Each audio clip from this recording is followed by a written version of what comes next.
30 seconds and counting. There were plenty of years where there were guys who would dread being drafted by the Buffalo Bills. Not anymore. Astronauts report it feels good. T-minus 25 seconds. Brandon Beane realizes they're in a window of 2 to 3 years max to get this done while the iron's still hot. And getting Von Miller into that situation was big for the Bills. 10, 9. Oh, baby. Ignition sequence start. 6, 5, 4, 3, 2, 1, 0.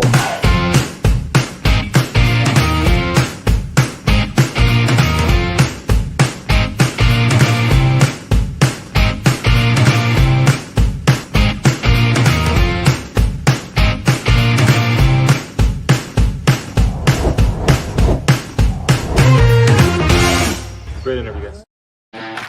What is up, Buffalo Fanatics?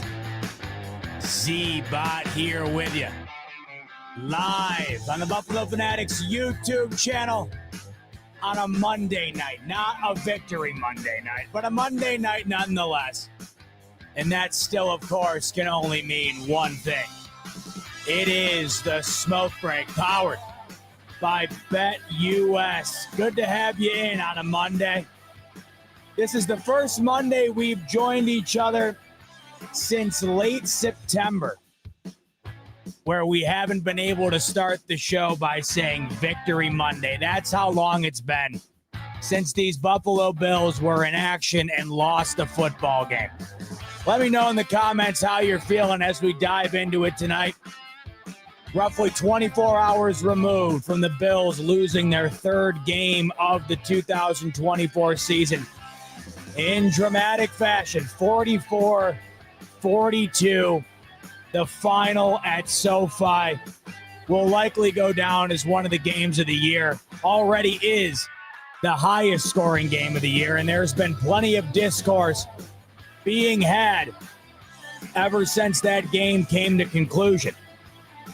Talk, of course, about how good the Rams look, their ability to threaten the rest of the West for that division. That division is insanely tight.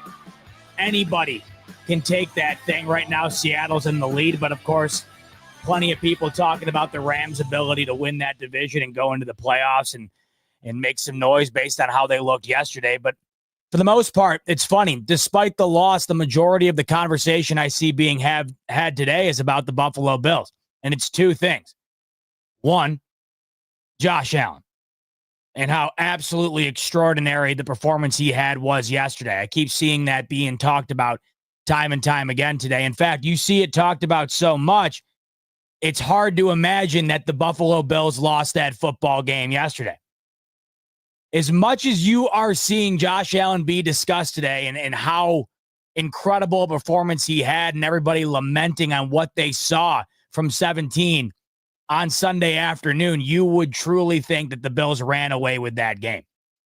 But of course they didn't, and that was because of the defensive performance that these Bills strung together, and that is the second thing you've heard talked about ad nauseum this afternoon.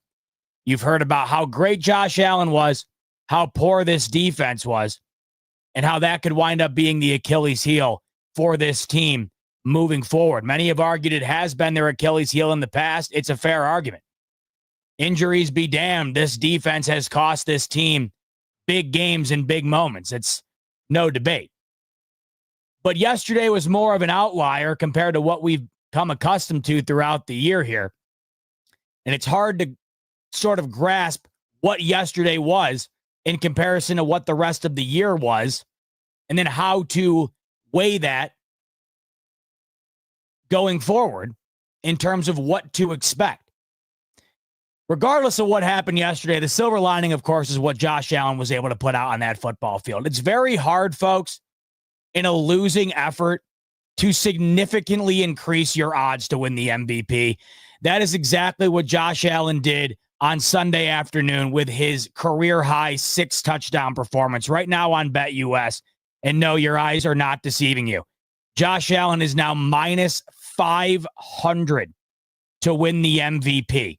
No one else is even remotely close. The closest second to him is Saquon Barkley at plus 400. You'd have to bet 500 to win 100 on Josh Allen to win the MVP. A $100 bet would win you 400 on Saquon to win the MVP. Josh Allen in these last 2 weeks has essentially locked this thing behind a padlock. And barring an absolute collapse, he has earned the award this year. It's very rare that you see a losing effort contribute to the odds significantly increasing for you to win an award. That's the type of performance Josh Allen had yesterday.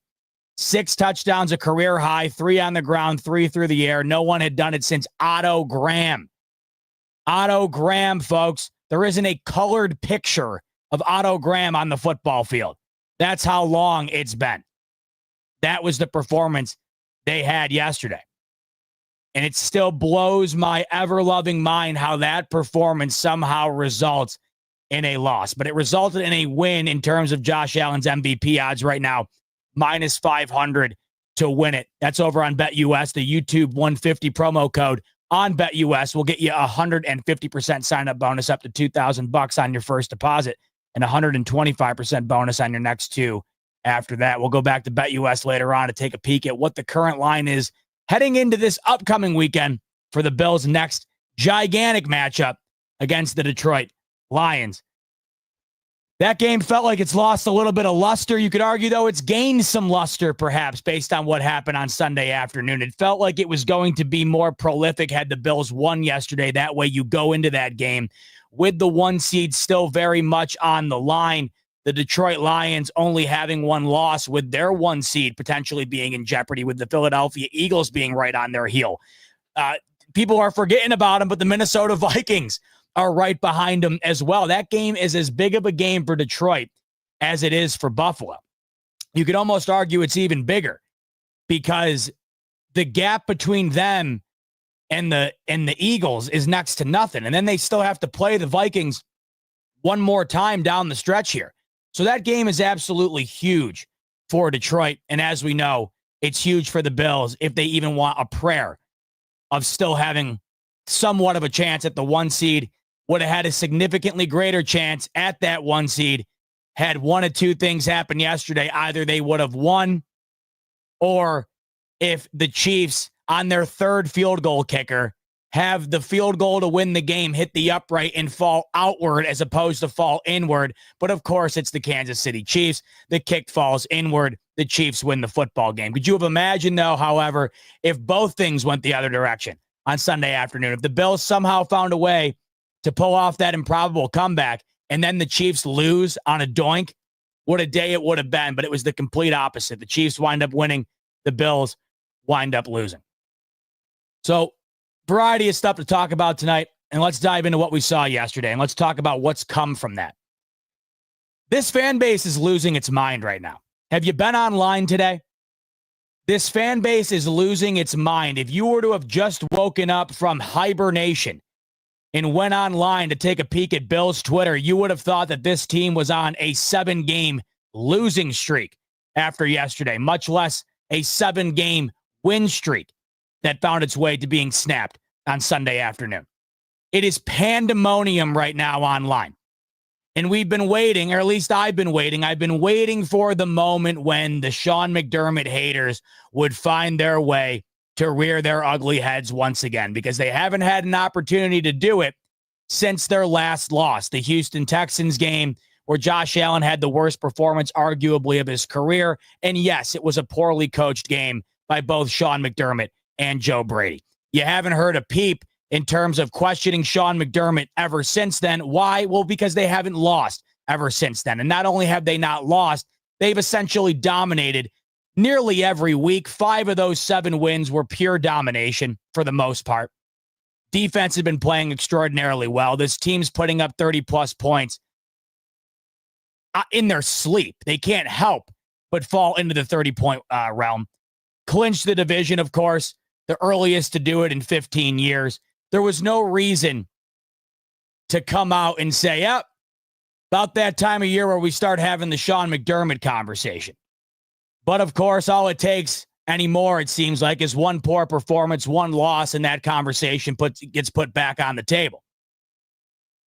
And to me, it's ridiculous. This Buffalo Bills team, compared to where they were last year at this very same time, it's night and day. And this team rode a 7-game win streak into yesterday and lost by 2 points. Was it a bad performance on defense?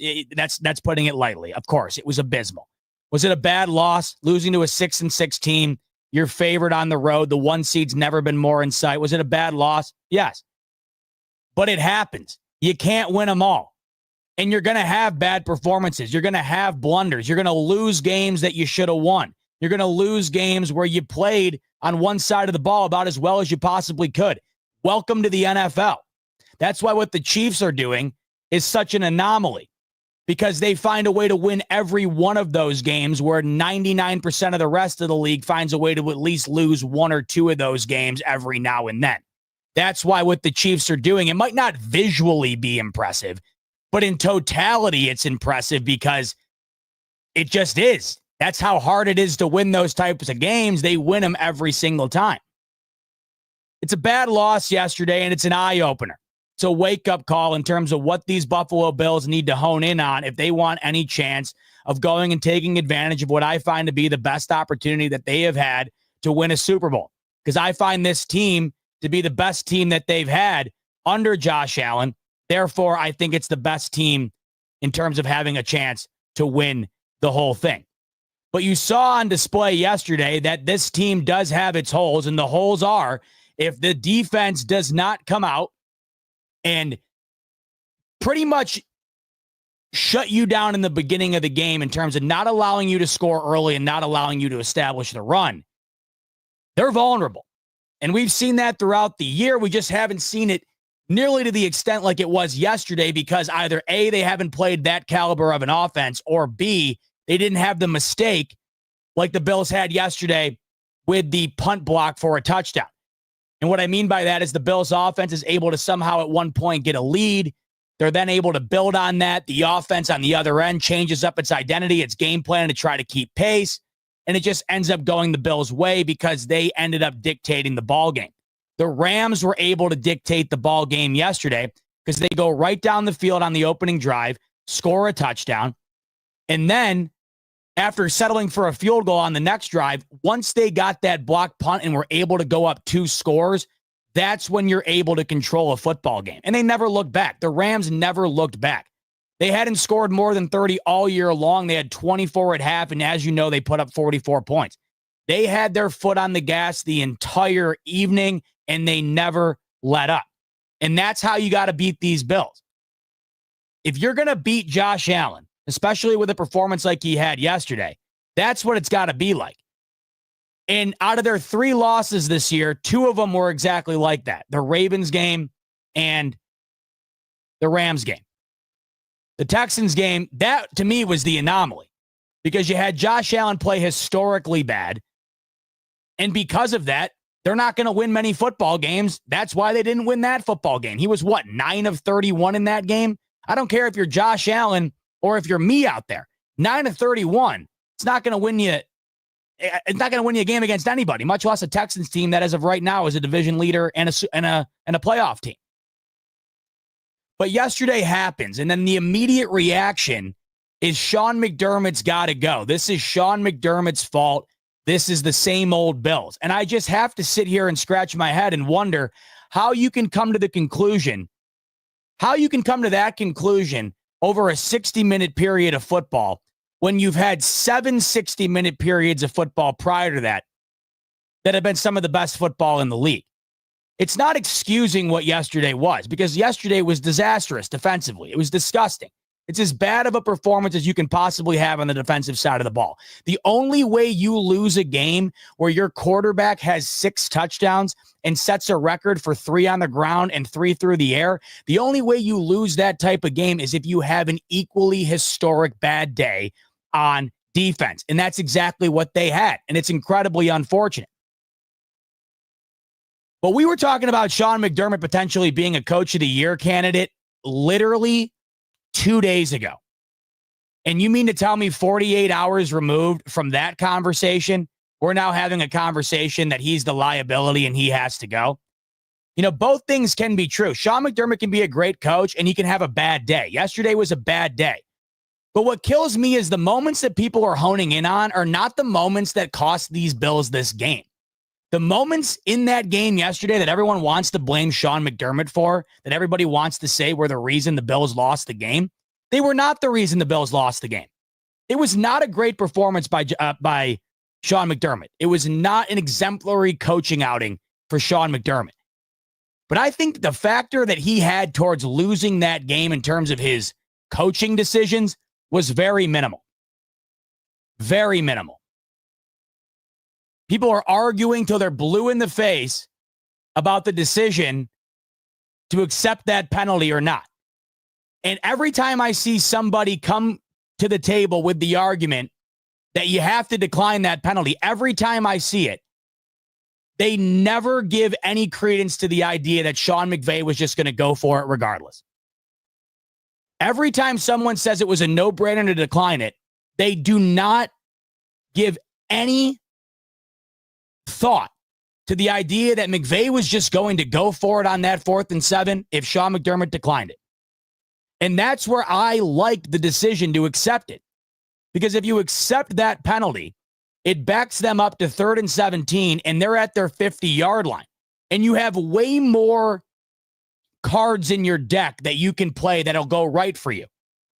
And what happened yesterday is essentially the Bills laid out 2 10s on the blackjack table, and unfortunately the dealer flipped an ace, and he flipped a king. The Bills had the deck in their favor. You got 3rd and 17. You're out of field goal. In my opinion, 7 to 9 yards on that play. Sean McVay kicks the field goal. But unfortunately, like I said, the dealer flips blackjack. You ever play blackjack and you get the cards dealt to you and it's an immediate awesome hand?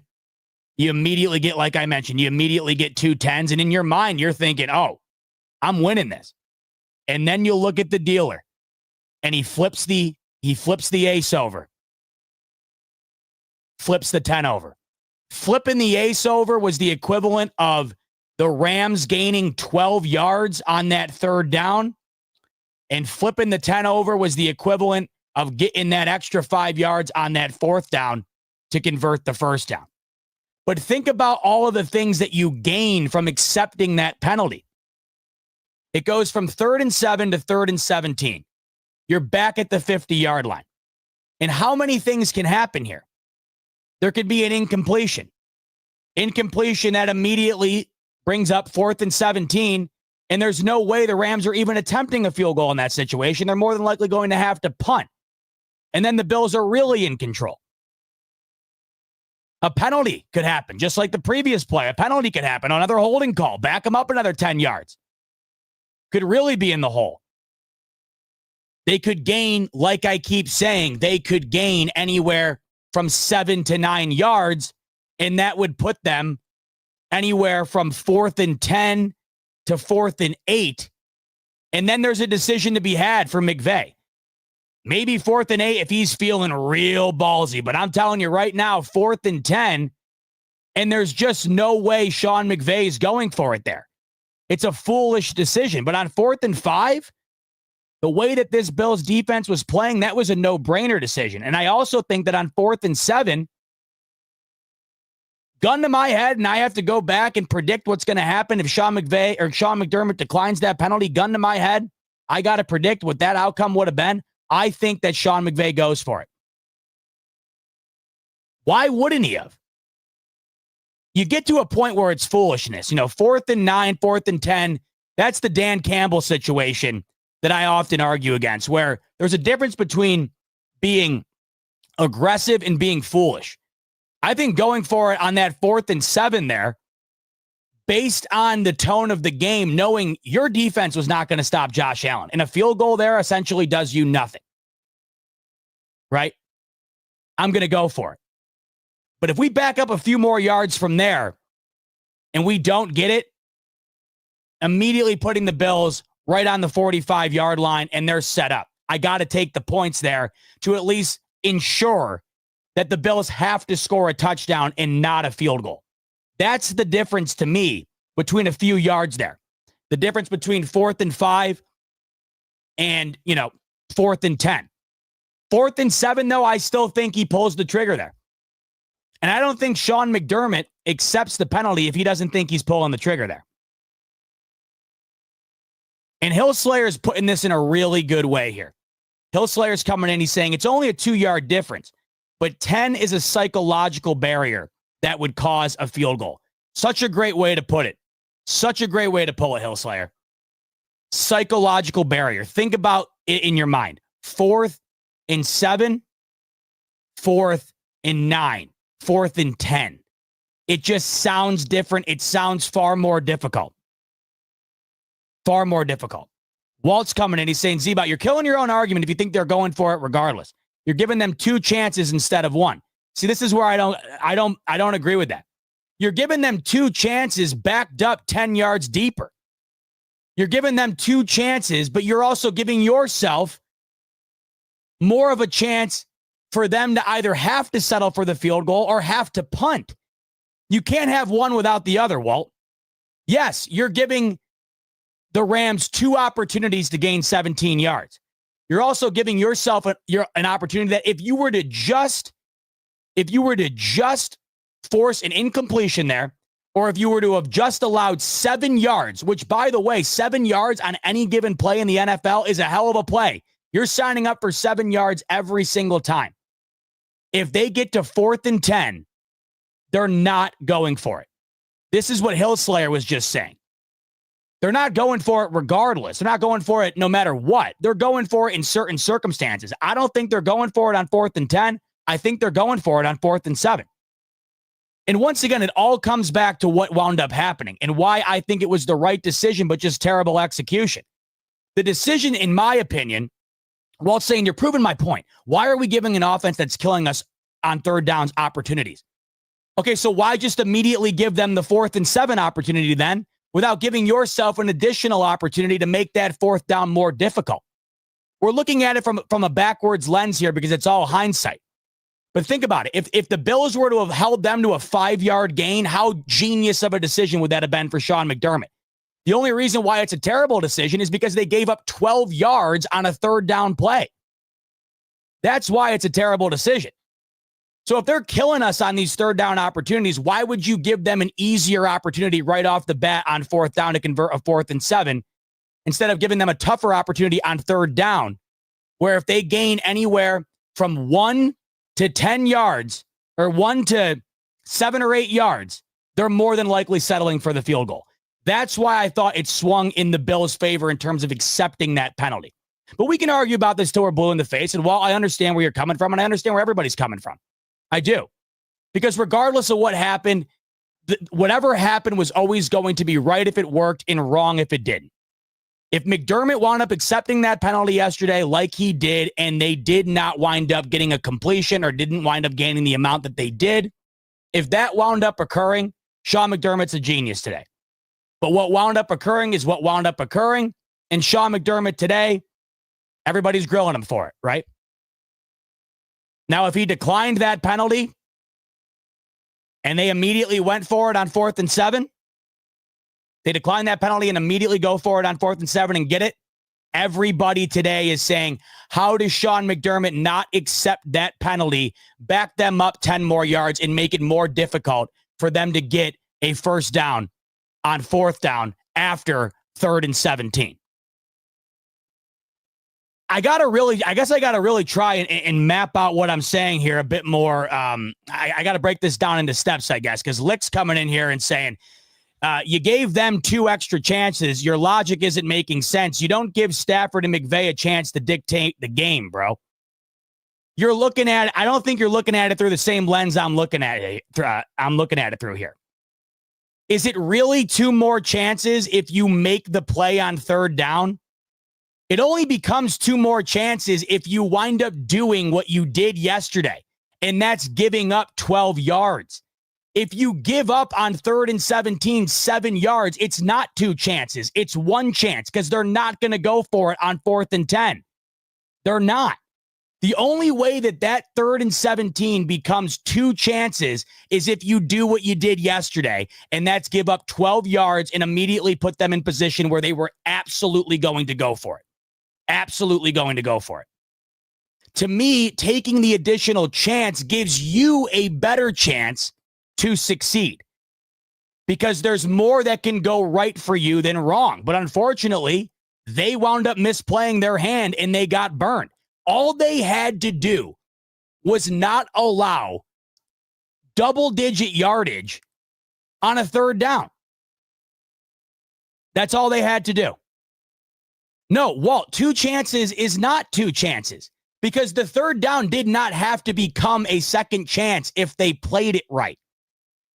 I don't know if you guys are seeing it the way I'm seeing it, but the 4th down is a guaranteed chance to go for the 1st down on 4th and 7. If McDermott just declines the penalty, then they immediately get 1 chance to go for it on 4th down. I understand what you're saying in terms of there's 2 chances, but you gain a better chance of eliminating a 2nd chance. You gain a better chance of keeping them either off the scoreboard or having to kick the field goal. I want to preface, I understand what you're all saying. But once again, can we all agree on something here? We all have to agree on something here. Because I totally get what you're saying, Walt. Totally get what you're saying, Lick. I totally get what all those out there are saying in terms of wanting to have just declined the penalty. But can we all get down to what the main issue was? And that was a pure lack of execution out on the football field.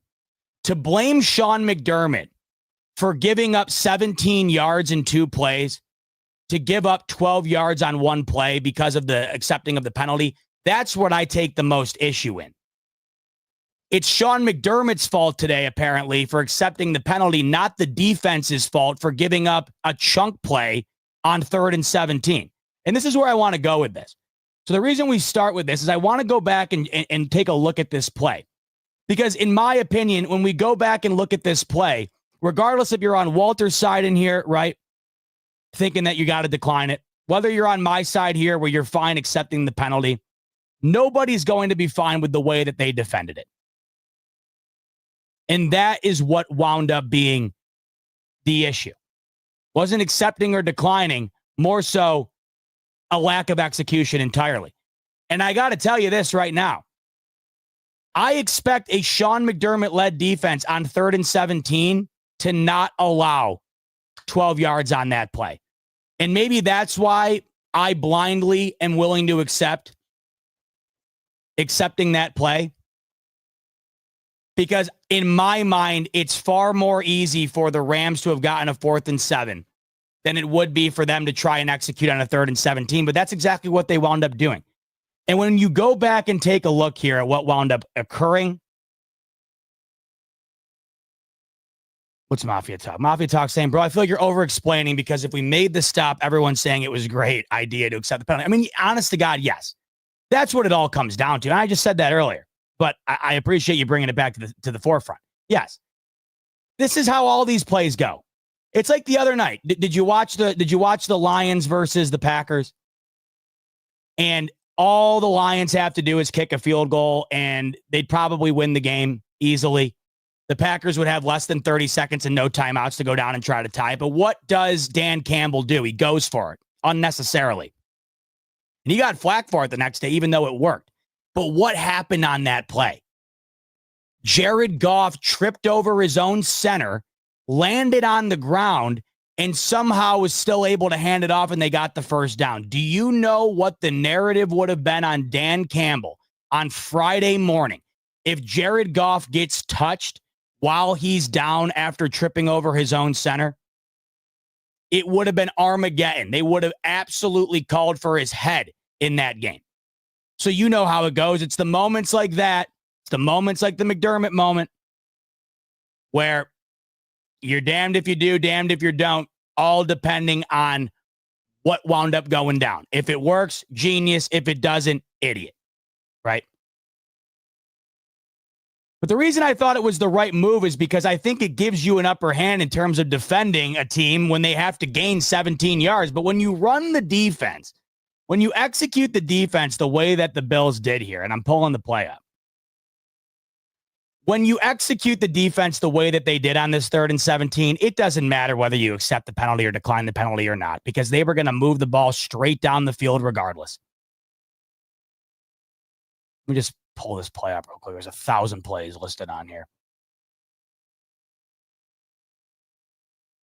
Here it is. So we're going to take a look from the all 22 angle.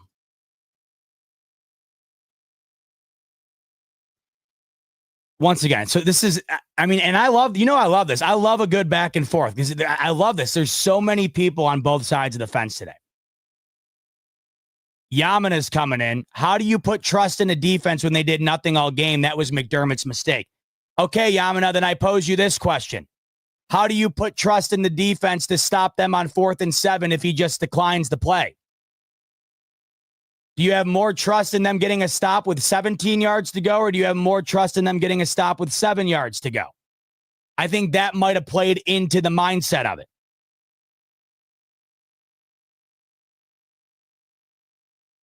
And I keep seeing that you gave them 2 chances. I guess you got to just either see it the way you do or see it the way you don't. Or you got to see it your way and not another way. I'm kind of like, this is honestly kind of feeling like a, what do they call them? Like a brain teaser. This is feeling like a brain teaser right now. I know what you're saying. You're giving them 2 chances. I totally get it. You're also giving yourself the best chance to eliminate them having 2 chances. I mean, this is killing me. This is literally making my brain bleed. But that's what this game was yesterday in a nutshell, folks. It made your brain break. Because you're thinking to yourself, how in the living hell are they losing? How are they going to lose this game? How is Josh Allen going to do what he just did there? How are they going to lose this game? How are they giving up 44 points to a team that's 6-6 and haven't scored more than 30 points all year? Right? So here's the all 22. So regardless of, we can argue about this all night long. And based on based on what I'm seeing in the comments, I think we literally could go about this all night long. But here's the play, okay? 3rd and 17, regardless of what you wanted them to do and what I wanted them to do, this is what they wound up doing. They accepted the penalty, okay? This is 3rd and 16, 3rd and 17. And then I keep seeing this too, by the way. Some sites are saying 3rd and 16, 3rd and 17, whatever. It's 3rd and a mile, okay? Here's the all 22. And if you couldn't tell right off the bat here, right, this is already your issue right here, okay? Here's the problem. I have no issue with accepting the penalty. Obviously, that's what I've been arguing for and backing them up. But if you're going to accept the penalty, then why are you going to give them the cushion to gain the yardage back immediately? It's kind of like going back to the 13-second game. Was the problem really leaving Mahomes 13 seconds, or was the problem playing a defense that allowed them to execute in 13 seconds? Because think about it. On what planet are most people sitting around thinking, oh, we can't leave him 13 seconds? Nobody. But when you play prevent defense with a Hall of Fame quarterback, a Hall of Fame tight end, a Hall of Fame wide receiver, and a Hall of Fame head coach, that's when you start questioning whether or not you leave 13 seconds on the board. Right? So, to those who always say that I'm just a Sean McDermott homer tried and true all the way through, I defended him. I'm defending him entirely on accepting the penalty. I don't have much defense for the defense ran after accepting the penalty. And it's not just McDermott. It's the execution of whatever the hell this is.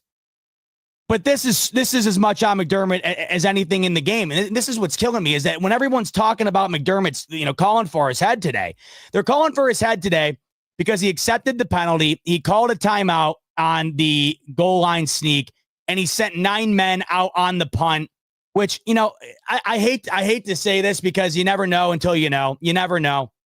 You just never know what could happen. If you think them having 11 guys out on that field as opposed to 9 on that play was going to change the outcome of the game. And I know, you're going to say, but it doesn't matter. I get it.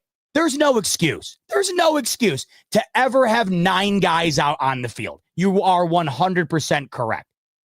But there are legitimately people out there saying that the game would have been different if there were 11 guys out on the field. Okay, listen, if the Bills missed out on the block punt return for a touchdown as time expires in some alternate universe, then I apologize in advance for that take. But what I found to be the biggest issue wasn't what everybody's bitching about today. Watch this play. And as you can tell right off the bat, you can already see what the problem's going to be. The middle of the field is wide open, and they're only rushing 4, which they were unable to get home on all game long. And guys, I mean, oh my.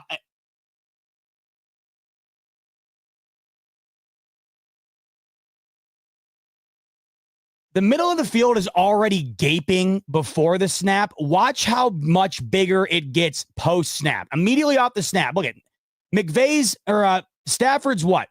3 steps back into his drop here. Oh, my ever-loving God. So the ball is at the 50. They are literally gifting them 10 yards. They are gifting them the yardage that they thought was worth gaining on the penalty. So this is where it makes no sense to accept the penalty if you're going to run this type of defense. It made sense to accept the penalty if you weren't going to gift them the yardage back. And I think that might be what's lost in translation here. If you run a style of defense on this third down that is meant to keep them from regaining the yards that they just lost on that penalty, I'm all in. But you are essentially telling them here, just have it back. And then at that point, what was the point of accepting it? They are playing on this snap. They are playing to defend the first down marker. When in reality, getting right in the middle of the field here where it's wide open sets you up to either take the field goal attempt that you just knocked them out of on accepting the penalty, or you allow them to get right back into a situation where they go for it like it wound up actually going down. I mean, guys, this is crazy to me right here.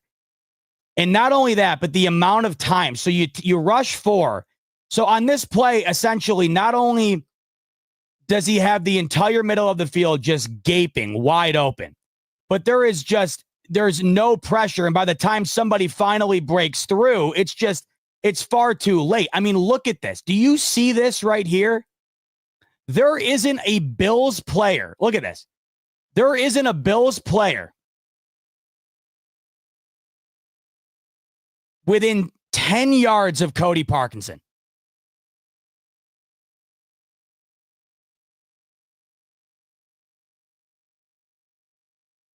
I mean, that's just crazy. This is almost like back to the 13-second situation. You were trying to defend the touchdown when all the Chiefs needed was a field goal. On here, you're trying to defend the first down marker when all the Rams needed was 10 yards to get into decent field goal range and then give themselves the chance to decide whether or not they wanted to go for it. I mean, this is crazy. I understand not wanting to give up the first down marker, but you can't completely bail on the middle of the field. You can't completely give up all of the yardage that you just backed them up on from the penalty. And this is where it kills me. If you're going to accept the penalty, why not try to take advantage of the yardage that you just knocked them back? Whether that be sending 5 instead of 4, or at the very least, you send 4 and you bring the linebackers up to the 40 as opposed to the 30. Because even if you brought the linebackers up to the 40, so say, and by the way, look at this. Look at Stafford just all day. Even if you had the linebackers here at the 40 and he completes to Parkinson here on the wide open dump, if you're able to tackle Cody Parkinson around the 40-yard line, folks, what does that result in? Exactly what I told you I thought would be what McDermott was trying to have be the outcome, and that's 4th and 10. Here's the 40. The first down marker is directly at the 30. If you are able to give them that dump off and then tackle them at the 40, it's 4th and 10, and they kick the field goal, and the Bills have 4 minutes and change to go down and score a touchdown with Josh Allen, who was on an all-time heater.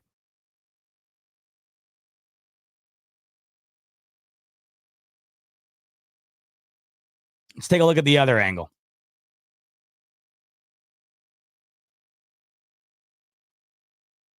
Man, when I saw how open that middle of that field was, I mean, this angle doesn't really do it justice, but I mean, I guess right here it does when you realize this. So when you realize here on right here on the catch, right here immediately on the catch, your nearest Bill is still at the 30-yard line. So you catch it at the 40. If you're at the 30, that's guaranteeing him to get to at least the 35. What do you know? That's where he gets. It's exactly where he gets. Now, think about this. Think about the pursuit, because Cody Parkinson isn't as fast as Rapp and Hamlin. Or who's in on that? Hamlin and who else? Bernard? Yes, Bernard. Okay, so think about it. Parkinson isn't nearly as fast as Hamlin or Bernard. So think about the gap you have to close here. If you catch it at the 40 and you're at the 30, 5-yard gap is expected in the NFL. That's what you're going to get when you're trying to make up a 10-yard ground here. And where do they tackle him? Exactly at the 35. Now we go back to the sideline angle. And I just want you to imagine, instead of backing everybody up to the 30, had they have backed them up to the 35, the catch happens right here at the 40.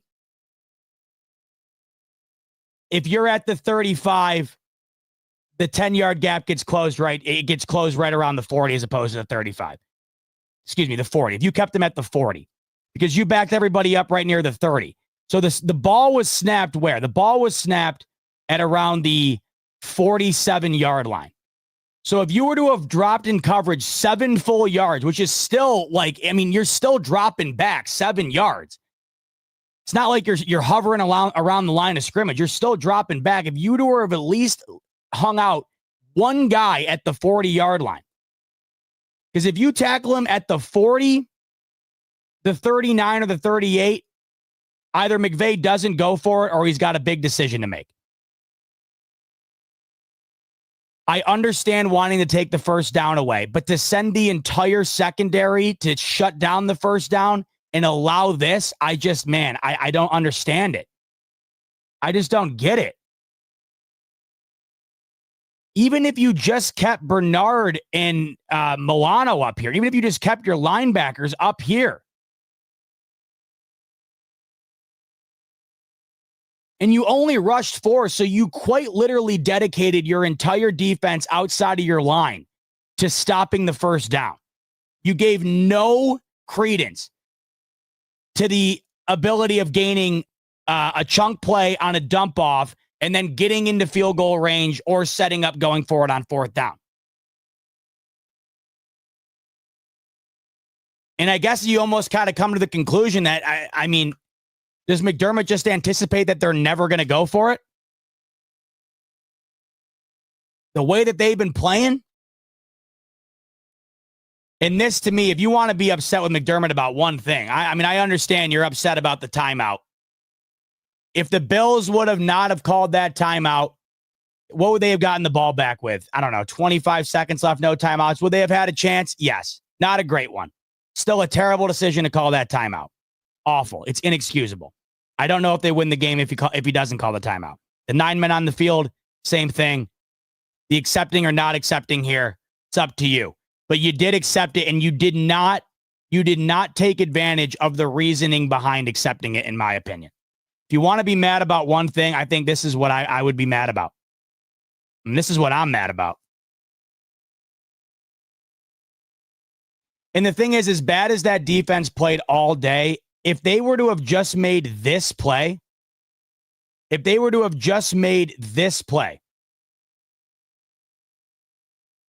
all is forgiven. All is forgiven. You've allowed 38 points up until this point, likely 41 with a field goal attempt after the dump off here. If you were to have just made this play, all is forgiven. Because I am highly confident in the Bills' ability to have gone down and scored a touchdown to win that game.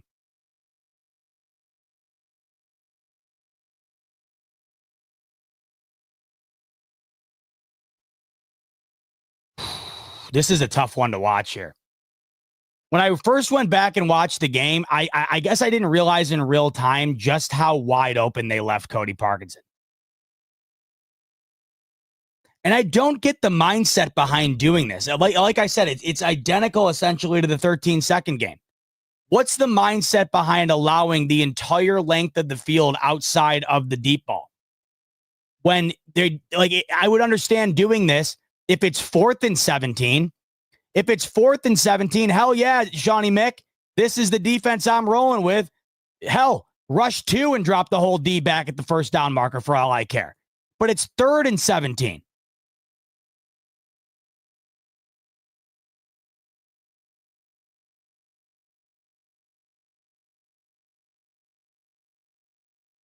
Man.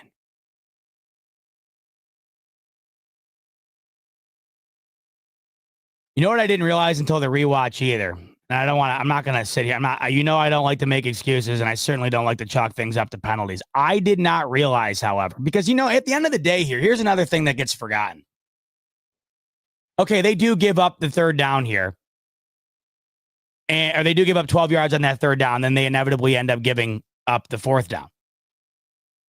They still could have made a stop, Puka Nacua scores a touchdown on 3rd and 5.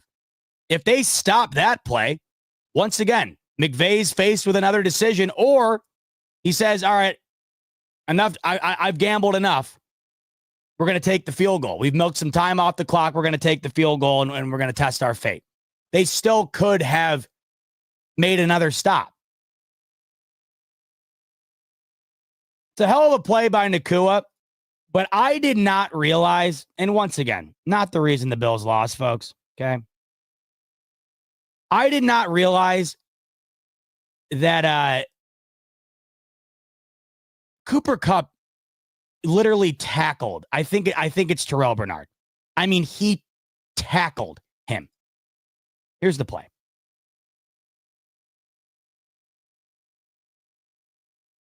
By the way, beautifully executed by Stafford here. You know how much this quick look-off does?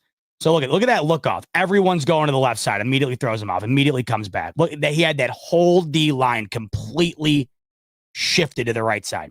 Watch this.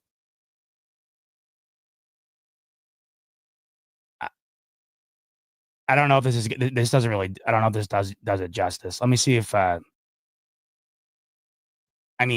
dude, he's bear hugging him. He's bear hugging him. And I'm not one to let the game come down to a hold. I just did not realize it was that egregious. I'm once again, I'm not saying that this is, it didn't flip the game. I mean, the Bills allowed 44 damn points. I'm not going to chalk it up to, hey, Cooper Kupp held, rigged. You know what I mean?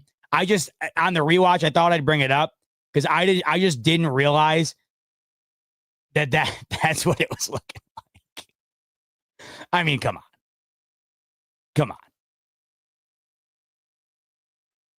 I see everybody talking about the false start. Hey, you know what? That's an epidemic in this league right now. That quick get off. I just realized, by the way, did I not have that play up? I'm sorry. I just realized I didn't have that play up. Sorry about that.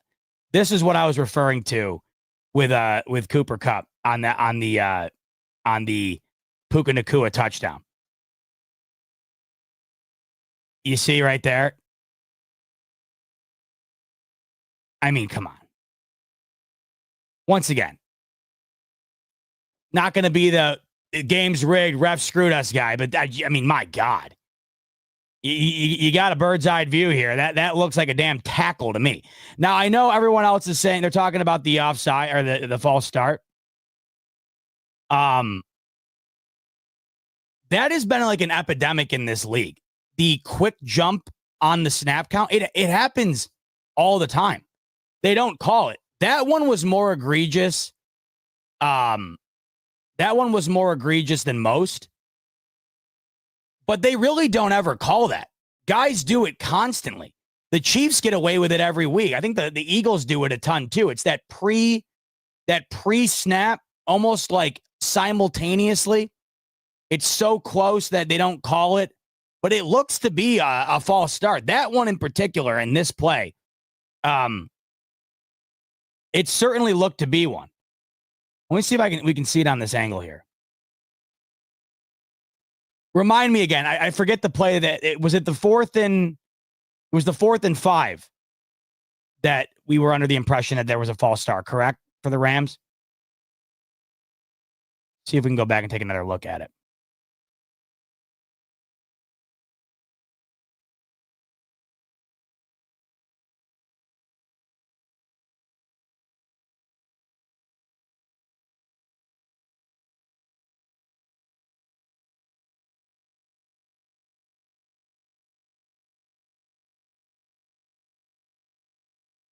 Right here, right? Oh, yeah. I haven't seen this angle yet. He just moved. Watch. Right there. Oh, yeah. Oh, yeah. I mean, you could tell from the broadcast angle, but this is even worse. Watch the back right foot. Right there. Right there. You can't do that. You can't do that.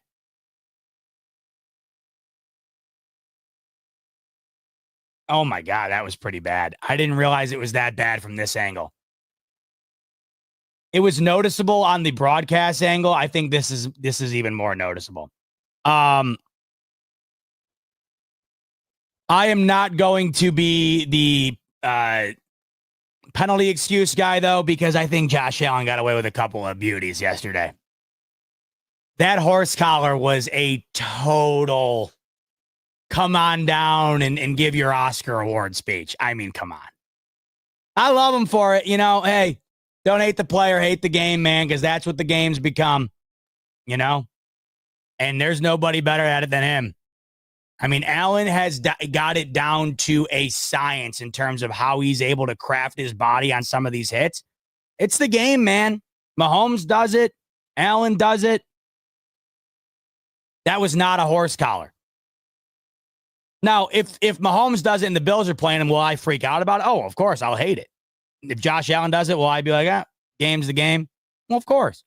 I got to be a little biased where I can. But I also am well aware that was not a damn horse collar. So the Bills got away with a couple in that game. But I think that these stand out more, the potential hold on Kupp and the offsides there or the false start there on the Rams. I think those stand out more because it's on the final drive of the game for the Rams. So those stand out a bit more. But, at the end of the day here, yesterday happened, right? It is what it is. You got to sit and ask yourself, we watched 7 straight weeks up until yesterday of the Bills just rolling and rolling and rolling. And then yesterday they don't. But they still were rolling offensively. You now have, how many weeks in succession of this offense just absolutely dominating? The defense was a major liability yesterday. And anybody questioning the legitimacy of that defense today is 100% in the right. I 100% understand it. How could you not? A Rams team that was atrocious on third down. They dominated in that department all game long. A Rams team that hadn't cracked 30 all year. They had 24 at half, finished with 44. Puka Nacua, an historic day. Matt Stafford could do whatever he wanted. They got absolutely no pressure. Cooper Kupp had a great game. Kyron Williams had an impact. They got dominated. There's no other way to put it.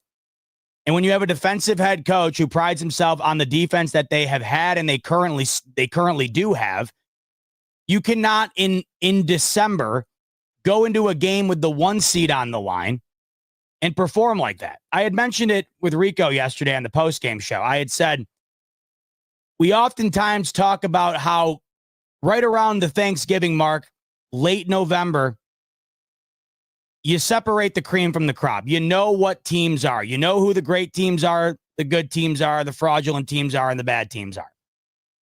That's why this was so jarring, because you had your couple of stinkers back in September when you could argue that's when most teams have them. But a team as good as the Bills, especially the way that they've been playing, you don't anticipate the stinker to come with the 1 seed very much in play against the 6-6 team the first week of December. But here's where I'm at. It was a bad game, and everybody has them. You could argue the reason why the Bills lost to the Houston Texans was because Josh Allen had an historically bad day. Against the Rams, the defense had an historically bad day. And luckily for us fans, the Bills have played 13 games, and they've got one bad game from Josh Allen. They got one bad game from the defense that has resulted in losses. The Ravens game was a collective effort of bad. So you got one game where both didn't show up. You got one game where the offense didn't show up. You got one game where the defense didn't show up. You got 10 other games where, for the most part, both showed up. Here's where I'm at. Yesterday can be overlooked with a bounce back in week 15. It's the only way to prove that what we saw on Sunday afternoon against the Rams is not cause for concern going into the postseason. I like to use sample sizes as my,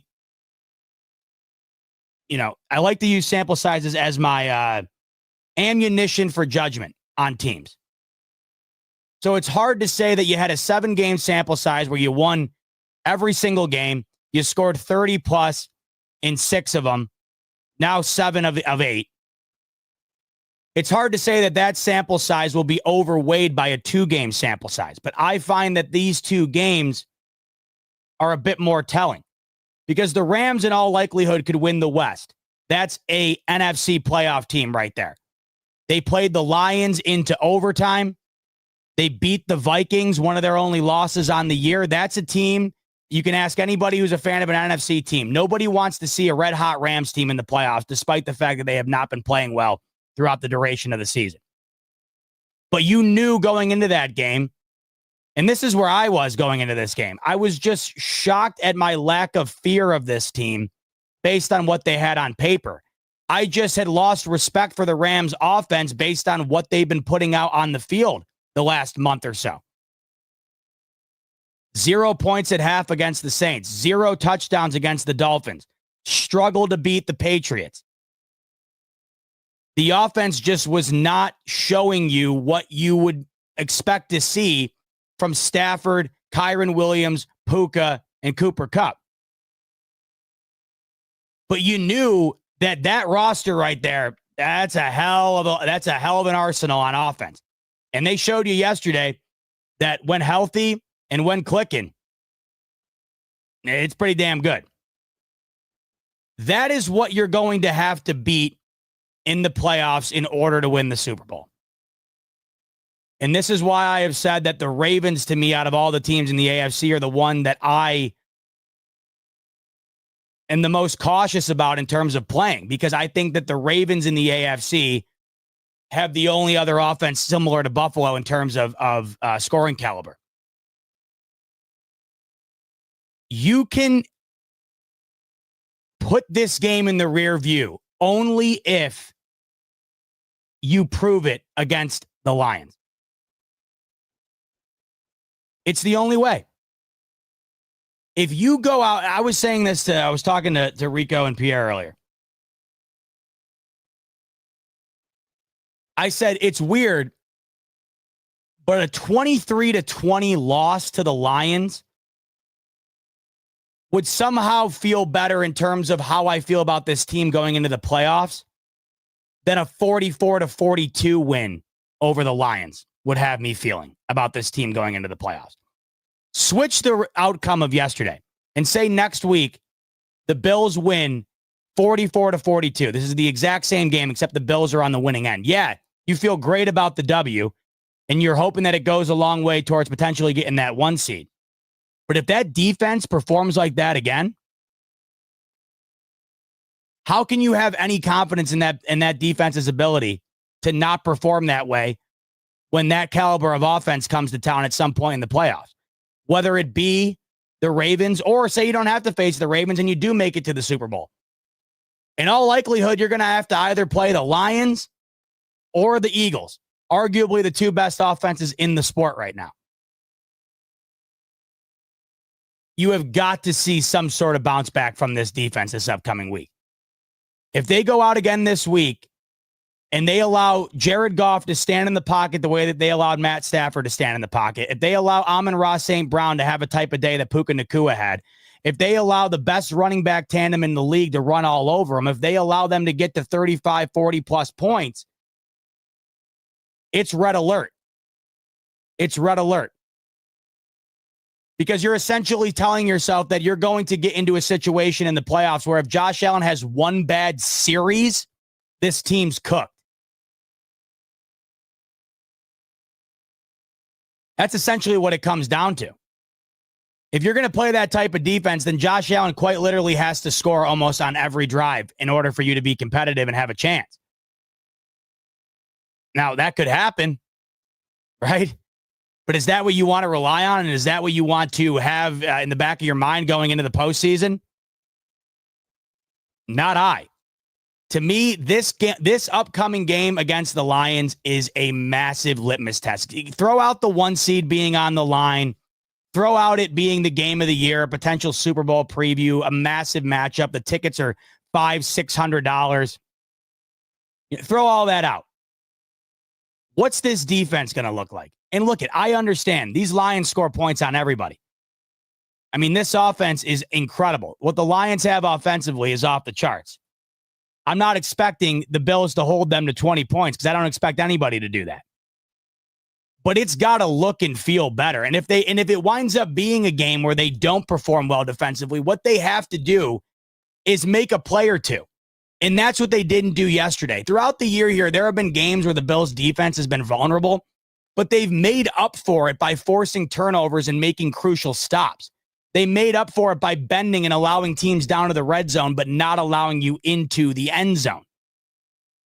That was what was one of the more jarring things about yesterday. The Bills have allowed teams to get down into scoring territory throughout the year. They've been very good at not allowing you to turn that into touchdowns.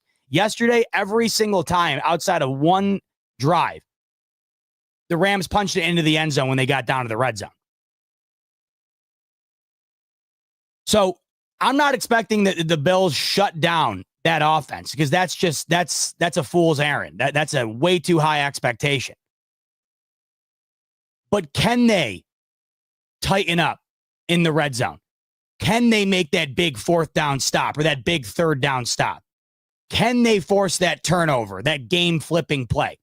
Because yesterday they did not do a single one of those things, and you saw the result of it.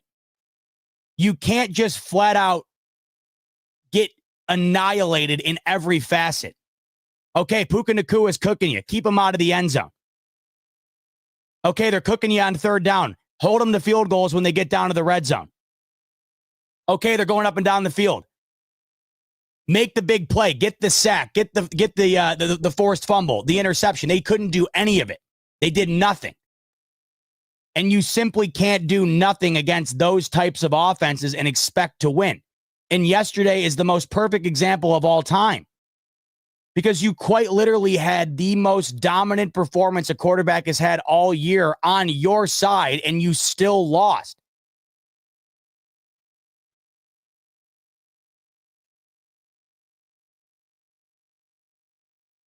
It's a huge game. It's a huge game in terms of how we're going to feel going into the postseason. Because let's be honest here. Let's be honest. It's the Lions, and then it's Patriots, Jets, Patriots. Are you going to feel any type of way, good or bad, about the Bills? I mean, I guess you could feel bad if they find a way to lose one of those 3 games. So certainly some bad could be on the table. But are you going to gain any confidence from the Bills going into the postseason in their final 3 games? No. This is the Bills' last chance in the regular season to really fuel up the tank in terms of confidence, not only for themselves, but for us as well. If you're looking at it from a fan perspective, this game has much more weight than the other 3 games combined. You are not going to garner any confidence, or you're not going to garner any look out, here come the Bills type vibes from a 3-game stretch that includes 2 games against New England and 1 against the Jets. This is the game. This is quite literally the last game of the regular season where you're going to have an opportunity to kind of come to a conclusion about what you think this Bills team is going into the postseason. Because I don't care if they beat the Patriots 35-3 or they beat the Jets 40-3. What is that going to do for you? Because we've seen that. We've seen that countless times against teams of that type of caliber. It's not going to do much for you.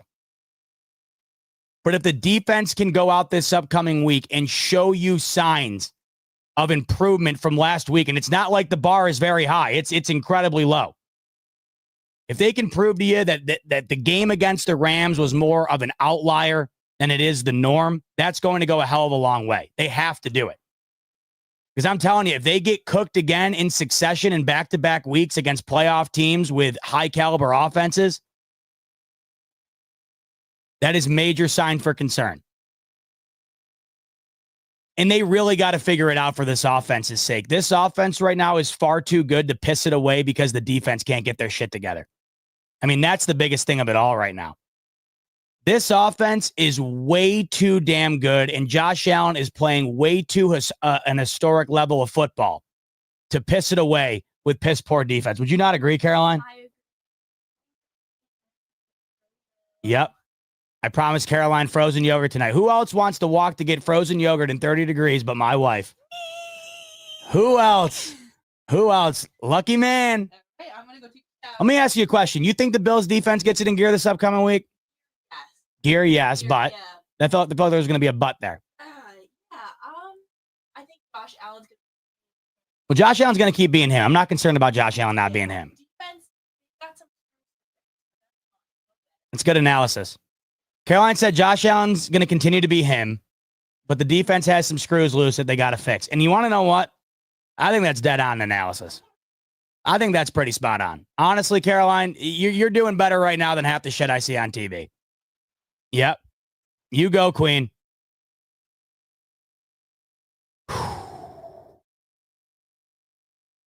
It's weird. I have found a way. I've gotten over yesterday's loss with the mindset that I'm not going to decide how I feel about that loss until I see what they do against the Rams. It's going to be like a double whammy. If they do exactly what they did against the Rams, against the Lions, then the weight of this loss to the Rams is going to come crashing down on top of that loss to the Lions. But if they're able to go out and prove that the Rams game was an outlier defensively, it's going to pretty much alleviate what I saw yesterday. Because like I said, everybody has a bad outing every year. It happens. And you got to think about the Rams in this situation. The Rams were as desperate a football team as you could possibly imagine. And that's a team that has been ravaged with injury all year, and they're finally healthy. So they're finally healthy. If they lose, they're essentially cooked when it comes to their division. That was a playoff game for them yesterday. With the Seahawks winning again, they would have been in a real shit spot if they lost yesterday. So you were catching them at a time where they were backed into a corner and had to play their best ball. And you know what? On top of everything else, as bad as the Bills defense did, you also have to give a lot of credit to what the Rams did yesterday. Because they just balled out. Even with a poor performance defensively, the Rams didn't have to take advantage of it the way that they did. We've seen that before.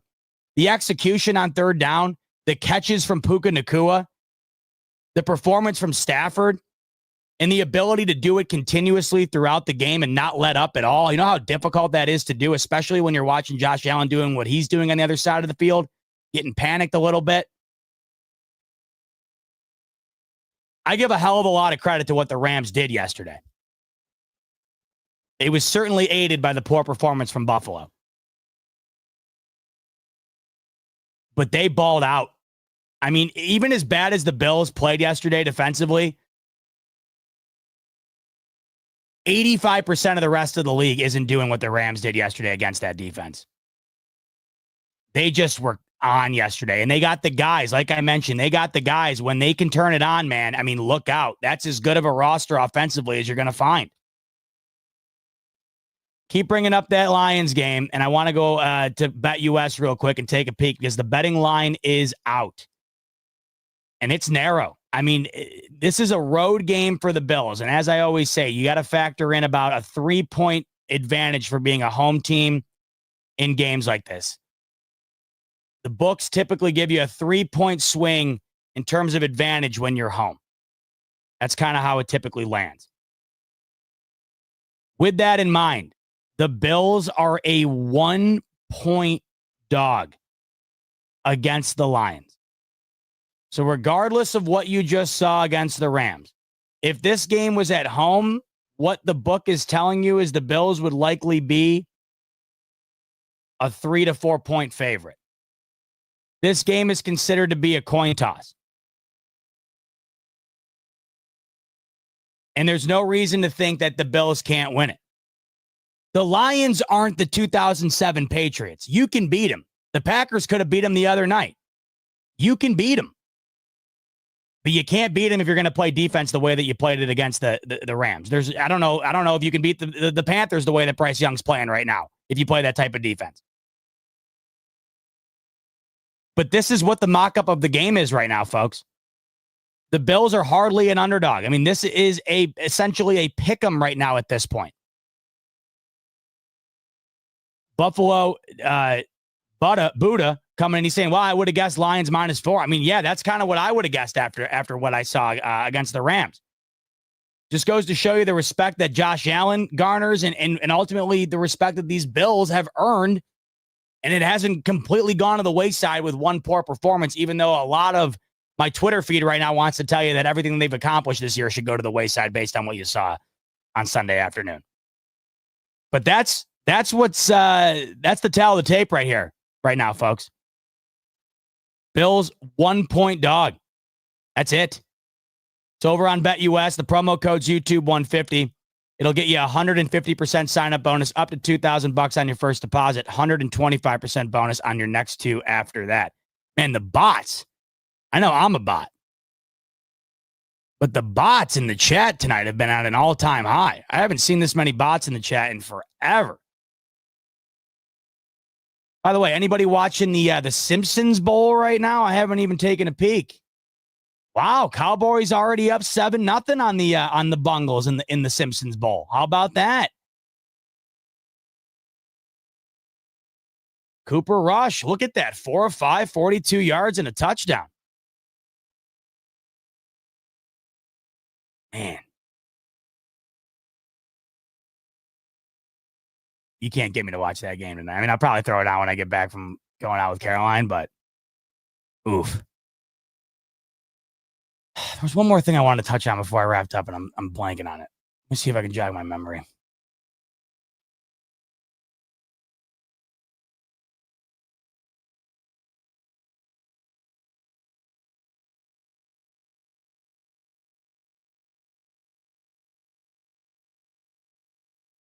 Oh, I think I remember. Hold on.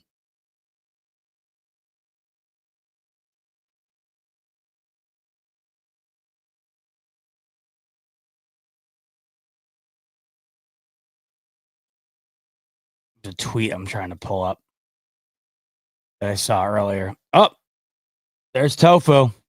Hi, Beanie. All right, so I saw this tweet earlier. There's updated projections out now from what happened yesterday. Bills losing and the Chiefs winning.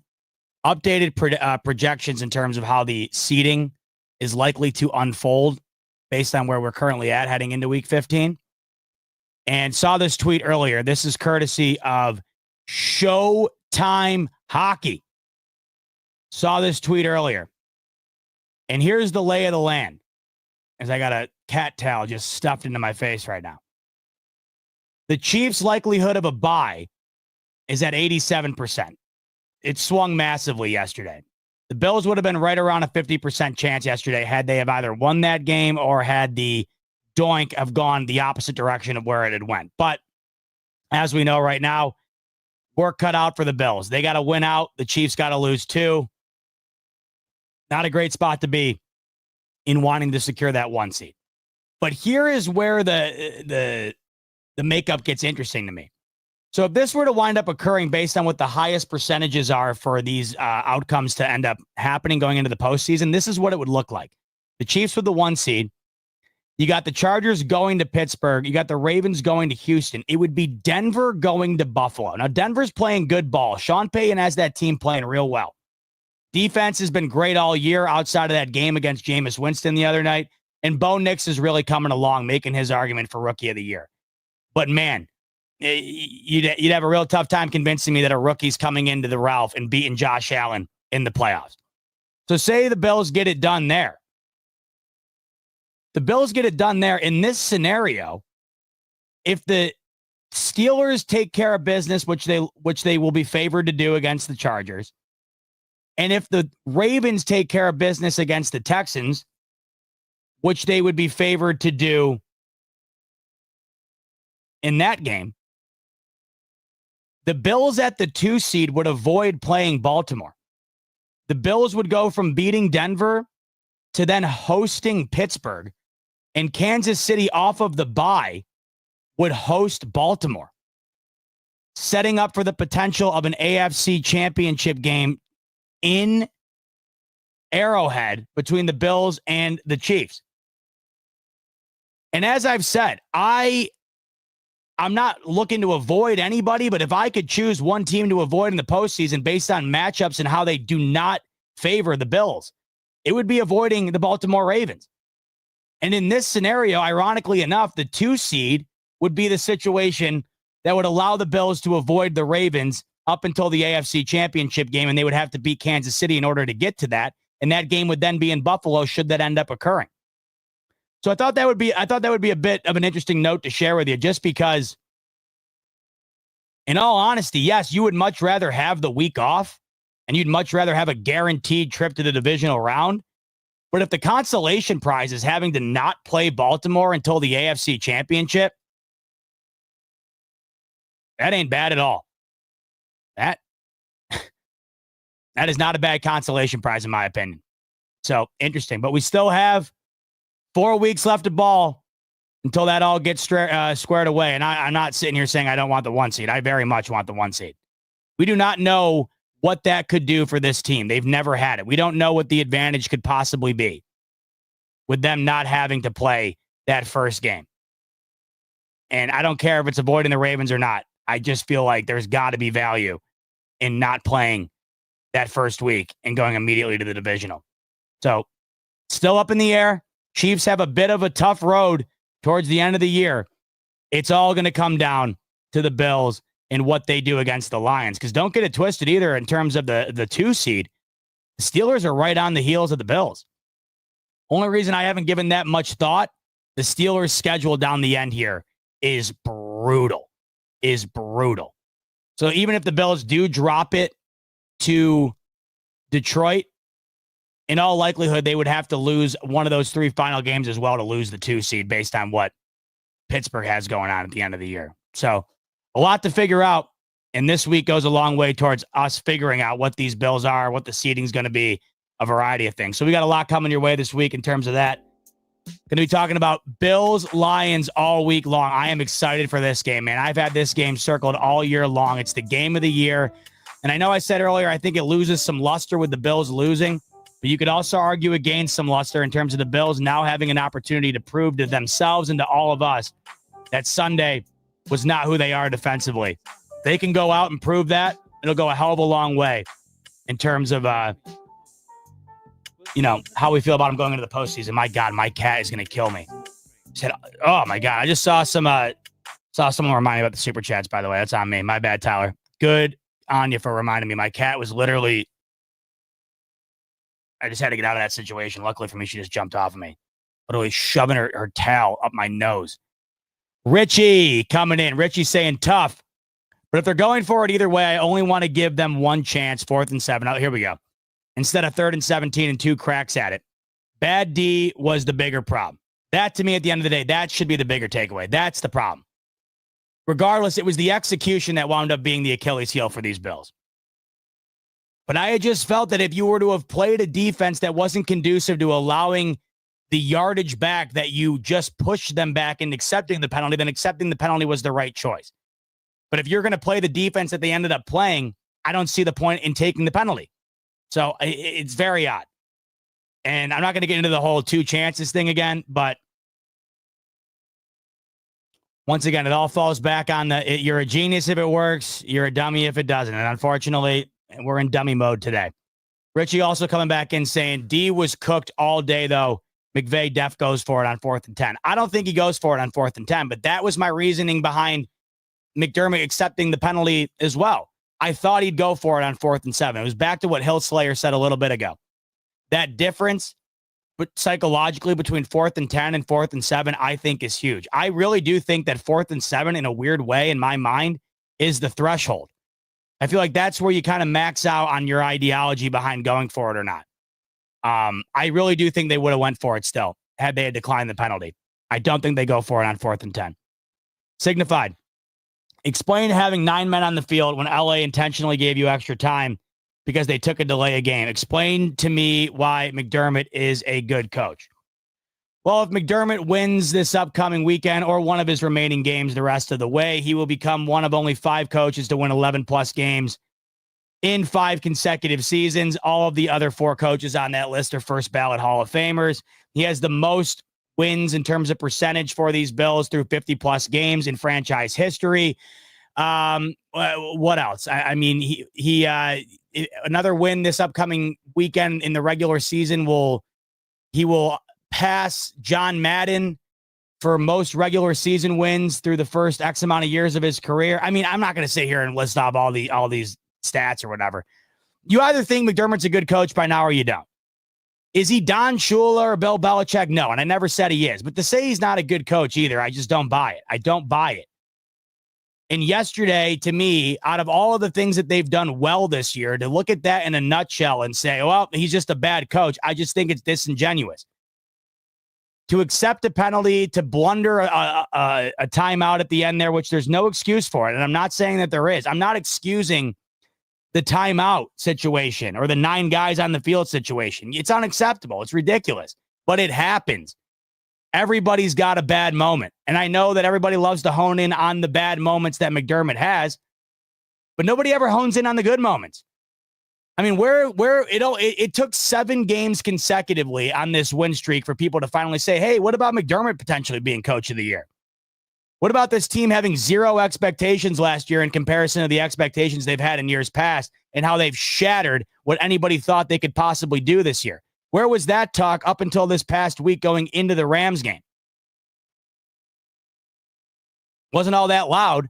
And I just think it's funny how that chatter was far more quiet throughout a 7-week duration than it has been in a 60-minute duration in terms of the loudness surrounding how bad of a coach he was because they lost to the Rams on Sunday afternoon. I mean, you're right. I can't explain to you the 9 men on the field. I can't explain to you taking the timeout. 2 bad decisions. I also don't think that those 2 decisions costed them the game, didn't lose them the game. Are they still bad decisions? Of course. Just because they don't have direct consequences on the outcome doesn't mean they're not bad decisions. I mean, I know a lot of people want to say that it did have a direct outcome or a direct consequence on the outcome taking that timeout. Maybe it did. Maybe it did. That, to me, out of all the things that happened yesterday, was the most inexcusable. Taking that timeout made absolutely no sense. I always like to look at things based on the idea behind me sitting on my couch and knowing for 100% fact that something a coach does is wrong or right, and it not going the way that you would anticipate. That is my litmus test for knowing how bad of a decision it was. I, along with everyone on the planet, knew taking a timeout there was the equivalent of the Bills signing their death certificate for that game. It made no sense, and there's no excuse for it. But, just because one thing happens doesn't mean the other thing's true. 2 things can be true at once. Sean McDermott had a bad day yesterday in a variety of areas. Sean McDermott's a good coach. And just because Sean McDermott didn't call that timeout or he had 9 men on the field doesn't mean he's a bad coach. If we're going to be screaming from the rooftops about the failures that Sean McDermott has, I'd like to see the energy get matched for the successes that he has. Because I just feel like the energy is not matched equally.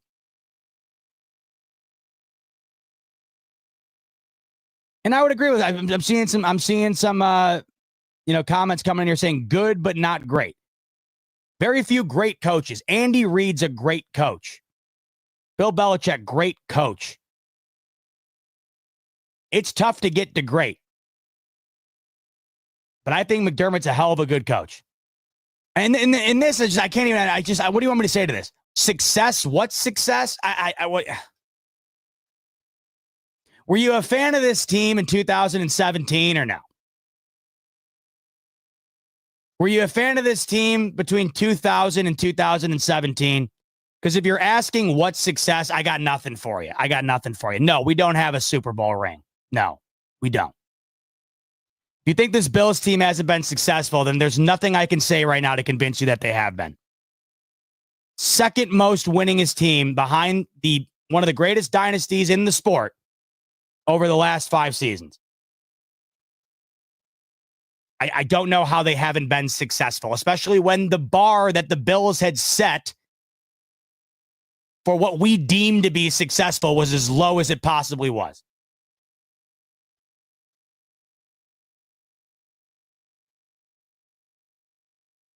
And once again, I'm done. There's nothing I can say. You got like if you feel that way, that's how you feel. I don't, and that's fine. I'm not sitting here. It's like politics. I'm not sitting here trying to convince you, oh, my candidate's better, you should vote for him, because does that ever work? No. I'm not going to sit here and try to convince you that Sean McDermott should be the coach of the Bills, because many people who don't think he should be the coach of the Bills are completely married to that take, regardless of what he does. They could go out in the Super Bowl and play an unreal game and lose on a last-second field goal, and immediately upon that game ending, everyone would want him fired. Every time something goes bad for this team, he immediately gets the brunt of the blame. Every time. And when things are going right, he never gets any of the credit. He's not the greatest coach of all time. But he's not a coach that is deserved to have his job be put on the line because of a poor outing in week 14 after they clinched the division, the earliest a team has clinched a division in 15 years. He does not deserve to have his job be put in question after essentially resurrecting this team from the dead in terms of the expectations everyone had for them going into the year here.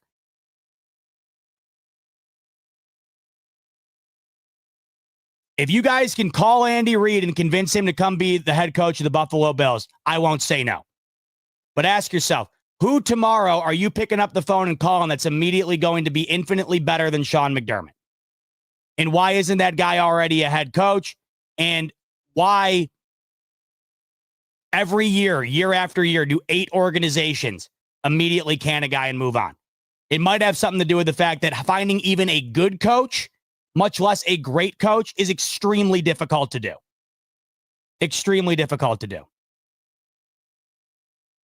And I feel like, when I go down this avenue here, it makes it seem like McDermott can do no wrong, in my opinion, and that's not the truth.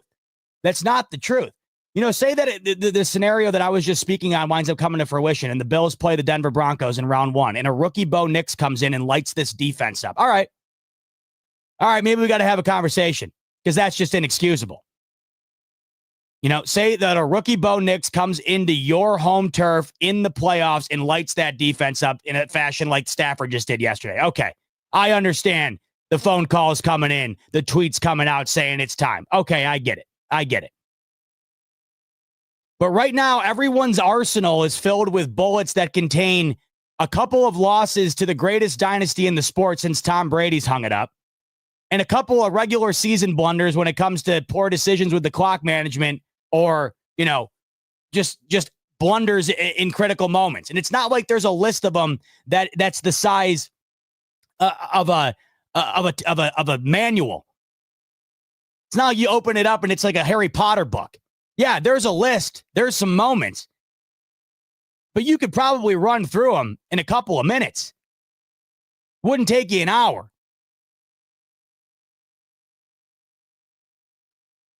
I don't know. If I got to be the guy after a loss, a 2-point loss, if I got to be the guy to defend McDermott after a 2-point loss coming off of a 7-game win streak, if I got to be that guy and if that's wrong to do, then I have no problem being wrong.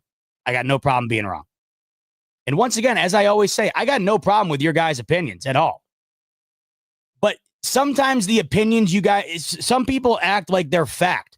Some people, they take their opinion and act like they're fact. They act like McDermott's a bad coach factually because of a game like yesterday.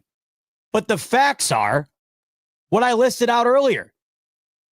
The year that they've had, the success that he's had, the numbers back up those facts. And there's far more of those than there are, I would say, moments like yesterday. It's just that moments like yesterday stick out far more because that's what you notice the most. You don't think about what he did to win a football game because, hey, we won, tee-hee, let's enjoy it and talk about how great Josh Allen played. Was yesterday a complete waste of one of the greatest quarterback performances we will ever see in this franchise's history? You're damn right it was. Did Sean McDermott have a couple of bonehead moments yesterday that I myself feel like I wouldn't even have made? You're damn right he did. Is Sean McDermott a good coach? You're damn right he is. Joe R., the blocked punt is the ultimate factor of why we lost. And this is one thing that I feel like I continue to keep forgetting to touch on because the defense got eviscerated all game long. But yes, it's an entirely different game if Reed Ferguson lands that block and they don't blow up the punt and immediately take a 2-score lead upon blocking the kick. It's an infinitely different game. The makeup of that game is completely different if that doesn't happen. Yesterday, in every single facet outside of the pass game, was not the Bills' day. Outside of Josh Allen and his crew of receivers, it was not their day in any single category all day long. And it happens. And it sucks. Especially when you get the performance that you got from Allen. Like I said on the postgame show, much easier pill to swallow yesterday if Allen just has a mediocre day. If Allen yesterday is like, 21 of 34 for 210 yards, 2 touchdowns, and a pick, way easier pill to swallow. It's way tougher to swallow when you pissed away the performance that he had. And I'm sick about it. But like I mentioned earlier, Allen had that game earlier in the year against Houston where you're sick about how he played and how that led to a loss. You're sick about how the defense played yesterday and how it led to a loss. I'd rather have that shit happen on December 8th than January 8th. I'll just tell you that. And that's why I said upcoming this week, that is as close of a simulation to January 8th as you're going to get the rest of the year here. Prove it to yourself and prove it to all of us. Tyler coming in. What's the minimum playoff success this team needs to achieve to avoid putting the coaching staff on the hot seat? I guess it depends on where you're at in your mindset. I think some people would think that even a loss in the Super Bowl would have this coaching staff on the hot seat. I genuinely believe that. I genuinely believe that there's people out there that unless they win a Super Bowl, that this staff should be on the hot seat.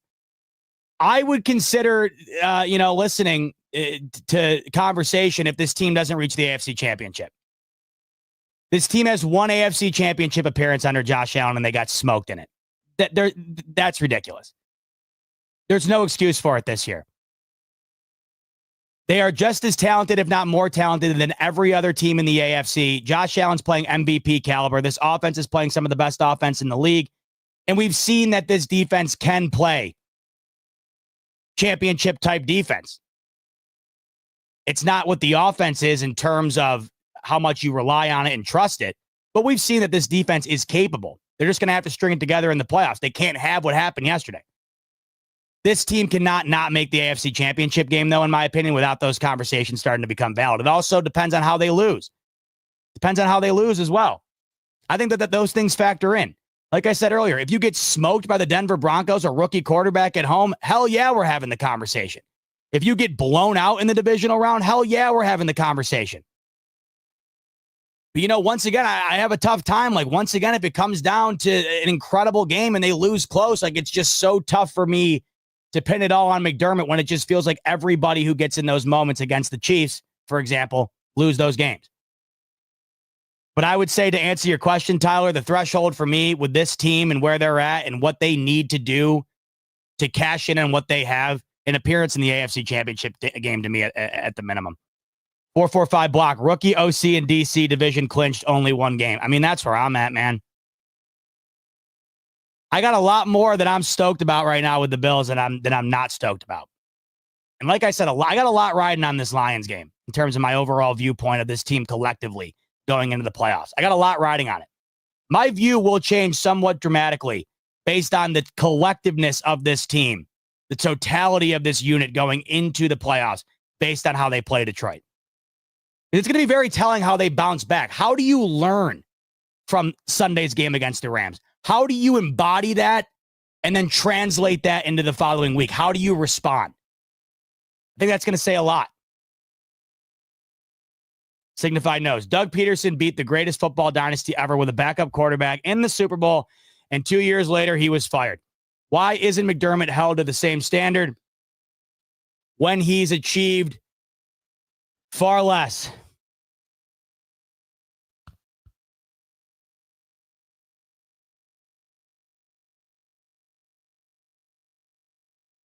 I never understood why the Eagles fired Doug Peterson, to be honest with you. And I don't think Nick Sirianni was an incredible replacement either. And I don't think that Doug Peterson would have kept that Eagles team that went to the Super Bowl with Nick Sirianni from making it to the Super Bowl. And what do you know? Doug Peterson got another job almost immediately. Now, granted, not going well, but would anybody be doing well in Jacksonville right now? I think that you could probably answer that question.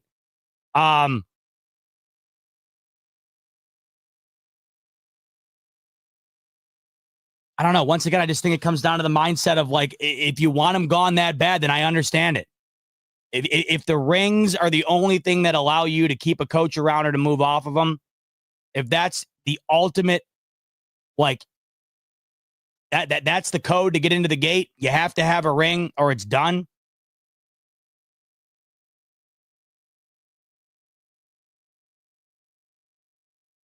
I mean, I want to go back and look, too. Hold on one sec.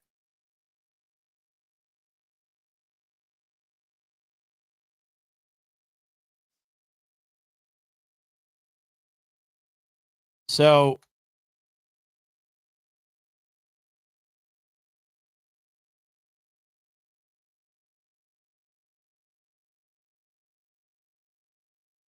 the following 2 years, I just wanted to confirm, the following 2 years after that Super Bowl for Doug Peterson, 2 consecutive 9-7 seasons. Now, granted, like I said, I don't know if I would have made that decision. I don't know if I would have fired him. Plus, they lost their franchise quarterback. They lost Carson Wentz. Carson Wentz went from an MVP candidate to out of the league, essentially. A lot went down there. I get what you're saying. And there's some teams that have they have a standard where they just, that's what they do. They move on. There's some teams like the Bears that don't do anything until all of a sudden last week they fire Matt Eberflus. It's the first time they've ever fired a coach midseason in 100 years. There's some teams that are like that. The Steelers are like that, right? They don't make moves like that. Other teams, Howie Roseman and the Eagles, man, they're just wheeling and dealing constantly. And I get what you're saying. My question is the solution out there? What's the solution out there? And is it infinitely more adequate than what you have right now? Is it immediately going to make this team better? Is it immediately going to get this team to the Super Bowl? Because like I said, I think that Jalen Hurts team that went and lost to the Chiefs in the Super Bowl with Nick Sirianni, I don't think Doug Peterson hinders them from making that same Super Bowl. Because I don't know how much Nick Sirianni fueled that Super Bowl run. That team is loaded. Loaded.